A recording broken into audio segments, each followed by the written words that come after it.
Bonjour à tous, c'est Maxime de la chaîne Autodomo. Alors aujourd'hui, je vais vous présenter ce chargeur donc qui va développer jusqu'à 100 watts. Il fait partie de la gamme Nexode Pro de chez la marque Ugreen. Donc à travers cette vidéo, on va faire le tour de la boîte, le déballage, quelques présentations donc de ce produit et puis la conclusion. Mais avant toute chose, si vous n'êtes pas abonné à la chaîne, je vous invite à le faire tout de suite.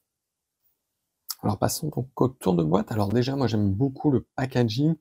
Le carton, on voit qu'il est costaud, qu'il est épais. Ça j'aime beaucoup déjà, ça engage, de bonnes choses. Donc bien évidemment, on va retrouver donc la marque, hein, Ugreen. Le modèle, donc c'est un Nexode Pro qui va développer 100 watts.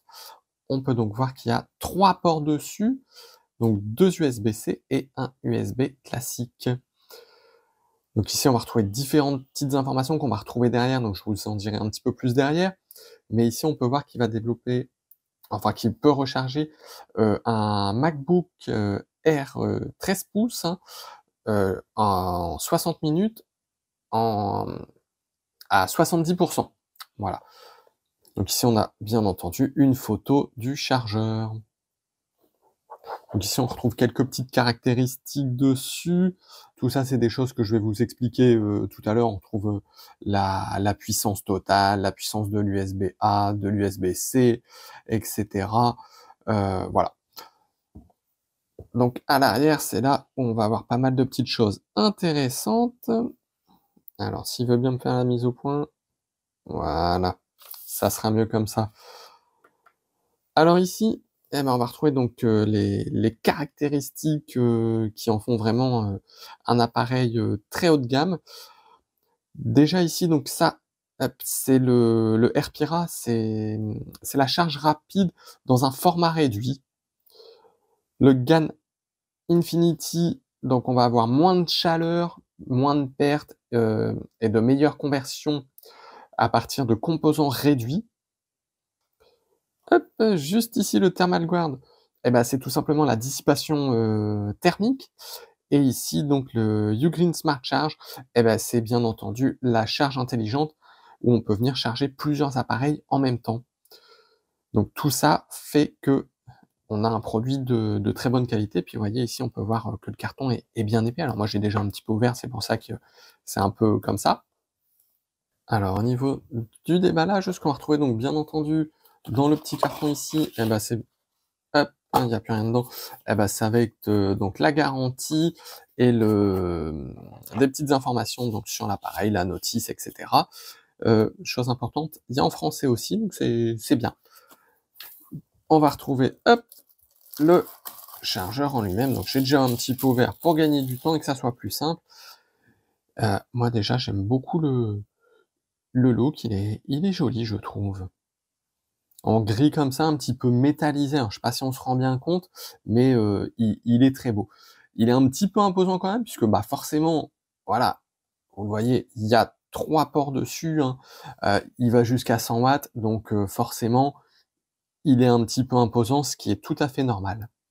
Donc ici, on a donc l'USB-A, l'USB-C, le deuxième USB-C et l'USB-C 1. Alors ça va être important de savoir que c'est l'USB-C 1, 2 et ici l'USB classique, puisque on va avoir différentes caractéristiques sur chaque USB. Alors au niveau des caractéristiques, ce qu'on va vraiment retrouver donc ici, donc l'USB-C 1, ben, c'est tout simplement celui qui va développer jusqu'à 100 watts. Alors je dis jusqu'à 100 watts parce que si par exemple on met les autres en même temps, il va développer plus que 65 watts. Donc c'est 100 watts au maximum. Donc ici on a l'USB-C 2 qui lui va développer 30 watts si on le met seul. Et l'USB classique, hein, l'USB-A, qui lui va développer 22,5 watts. Enfin jusqu'à, hein, bien entendu. Alors, à savoir que, donc, comme je vous disais, l'USB-C 1, si on met avec le USB-C 2, eh ben, il va développer 65 watts au maximum, et l'USB-C 2, 30 watts. Pareil, si on met l'USB-C 1, 65 watts, avec l'USB-C A, 22,5. Si on met les trois en même temps, eh ben là, on va avoir 65 watts sur l'USB-C 1, Sur le USB-C 2, on va avoir 5 et l'USB, pardon, A, on va avoir 5 également. Donc ça, c'est des choses à prendre en compte aussi. Faut le savoir. C'est au maximum 100 watts, mais moi, je trouve que c'est quand même très intéressant et il y a des très bonnes caractéristiques dessus. Alors bon, donc pour l'utilisation, tout simplement, hop, on vient venir ici. Alors moi, j'ai mis une multiprise pour que ça soit plus simple pour vous montrer, mais hop, on branche le chargeur, on choisit l'USB-C 1 pour avoir le plus de watts possible. Et ensuite, on vient raccorder le téléphone. Hop. Et voilà. Et donc, on peut lire dessus donc, que la charge est ultra rapide. Donc, tout fonctionne parfaitement. Et ce qu'on peut voir, hop, juste ici sur le côté, c'est qu'on a assez de place, vous voyez, pour en mettre un deuxième. Donc ça, c'est bien fait aussi à ce niveau-là. Il n'y a pas de souci. Bon, là, pour l'instant, il n'est pas raccordé, hein, mais c'était juste pour vous montrer qu'il y avait bien la place nécessaire pour en mettre deux dessus.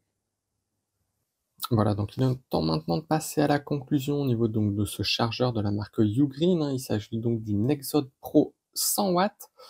Écoutez, moi déjà, je vais vous parler de son design. Je le trouve assez joli en gris métallisé comme ça. Je sais pas si on se rend bien compte au niveau du téléphone. Moi, j'aime bien, voilà, les trois ports, dont un en 100 watts. J'aime bien. Moi, ce qui m'a surtout convaincu là-dedans, c'est que j'ai pu, grâce à cet appareil, supprimer ces trois chargeurs-là. Parce que sinon, il faut des multiprises, etc. C'est un petit peu casse-pied quand on a beaucoup d'objets connectés, à savoir, moi j'ai la montre, le téléphone, parfois les écouteurs, la tablette, etc. Au moins, là, on a juste un chargeur, donc au moins, on n'a pas tout ça. C'est quand même beaucoup plus simple. Même quand on part en voyage, bah écoutez, on a juste un chargeur à prendre, donc c'est vraiment très pratique. À savoir qu'il peut également charger des ordis, etc., comme le MacBook Air 13 pouces, hein, comme il est mis ici. Bon, moi j'en ai pas, mais voilà, ça peut faire usage à ça. Heu, pour moi, il a quand même un côté négatif, ce chargeur. Écoutez, c'est le prix parce qu'il est quand même à plus de 70 €. Donc ça, moi, je trouve que c'est un peu un point négatif. J'espère que le prix va diminuer un petit peu parce qu'ils viennent de le sortir. Donc j'espère qu'il va diminuer un petit peu pour qu'il y ait un plus grand nombre de personnes qui puissent se permettre de le prendre car pour moi, c'est du bon matériel quand même. Je l'ai depuis plusieurs jours en test, et il chauffe, très, très peu, donc il y a une bonne dissipation de la chaleur. Donc moi là-dessus, j'ai eu aucun souci avec. Et au niveau du poids, il est assez restreint quand même. Bon, forcément, il est quand même plus lourd qu'un chargeur classique, hein, mais voilà, il est pas trop, trop lourd non plus parce qu'avec les versions précédentes, c'était trop lourd et ce qui fait que ça mettait beaucoup de poids ici et au niveau de la prise, quand c'était branché, ici dans le mur, bah, ça venait tirer un petit peu et venir déformer un petit peu la prise et ici ça le fait pas. Voilà. Donc j'espère que cette vidéo vous aura plu. Si c'est le cas, n'hésitez pas à la liker, à vous abonner. Puis moi je vous dis à bientôt pour d'autres vidéos.